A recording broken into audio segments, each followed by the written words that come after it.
আগামী 31 তারিখ তোমাদের জাতীয় বিশ্ববিদ্যালয়ে ভর্তি পরীক্ষা, বাট তোমরা দেখতে পাচ্ছ বৃষ্টি বলায় ঝুমুল আসছে, যেটার সময়সীমা হচ্ছে 28 মে থেকে 5 জুন। তার মানে 31 মে কিন্তু তোমাদের এই বৃষ্টিটা হবে। এবং এই বৃষ্টি শুধু না, আমি অলরেডি আবহাওয়া অধিদপ্তর, এই যে দেখতে পাচ্ছ আবহাওয়া অধিদপ্তর, বাংলাদেশ আবহাওয়া অধিদপ্তর, তাদের যে পূর্বাভাস যে পেজটা রয়েছে সেই পেজটাতে আমি আসলাম। আসার পর আমি এখানে তোমাদের 31 তারিখ যে বিষয়গুলো আমরা শুনতে পাইলাম সেটা আমি তোমাদেরকে একটু বলছি। এটা হচ্ছে 28 তারিখের রিপোর্ট। আমি তো আজকে ভিডিওটি করছি, প্রায় 29 তারিখ হয়ে গেছে, বাট তারা 31 তারিখ নিয়ে যে ভবিষ্যৎবাণী করেছে সেটা কিন্তু যথেষ্টই দুঃসংবাদ বটে। এক্ষেত্রে তোমাদের ভর্তি পরীক্ষার সমস্যা হবে কিনা সেটাও তোমাদেরকে জানাচ্ছি। মনে রাখবা যে তোমার কাছে মনে হতে পারে এই ভিডিওটা খুবই কোনো কাজের না, ভাইয়া আমাদের কনফিউজ করতেছে, কিন্তু তোমাদের সতর্ক থাকা উচিত, সেজন্য এই ভিডিওটি করা।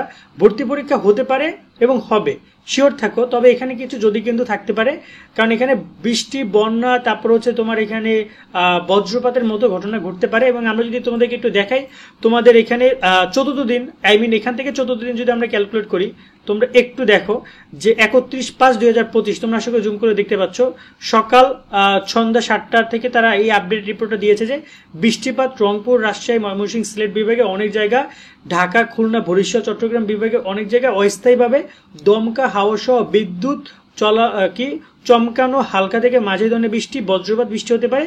সেই সাথে রংপুর, রাজশাহী, ময়মনসিংহ, সিলেট বিভাগে কোথাও কোথাও মাঝারি ধরনের থেকে ভারী বর্ষণ হতে পারে। তাপমাত্রা সারা দেশের দিন এবং রাতের তাপমাত্রা সামান্য হ্রাস পেতে পারে।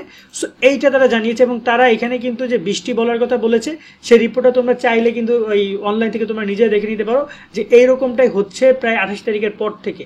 সো এই হচ্ছে যে বৃষ্টির বিষয়টা। এবং এখানে আবহাওয়া অধিদপ্তর যে বিষয়টা তারা কনফার্ম করছে যে বৃষ্টি বলে আসছে ঝুমুল। সো এটার কারণে তোমাদের পরীক্ষার ব্যাপারে নিয়ে কি ইফেক্ট পড়তে পারে। নর্মালি দেখো পরীক্ষা টাইম টু টাইম হবে, এটা 90% 99% শিওর।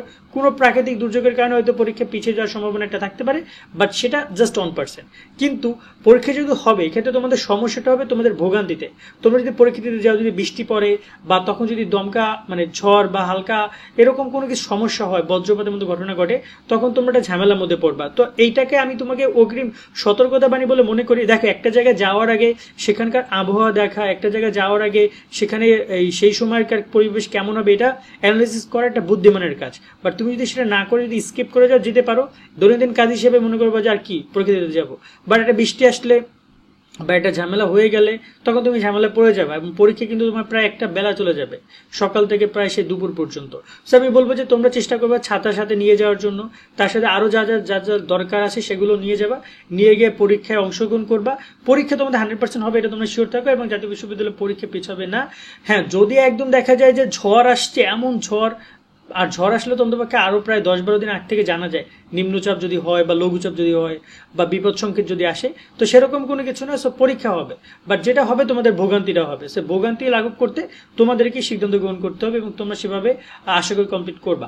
আজকের মতো ভিডিও আমরা এখানে শেষ করছি। সকলে অনেক অনেক ভালো থাকবা। আল্লাহ হাফেজ।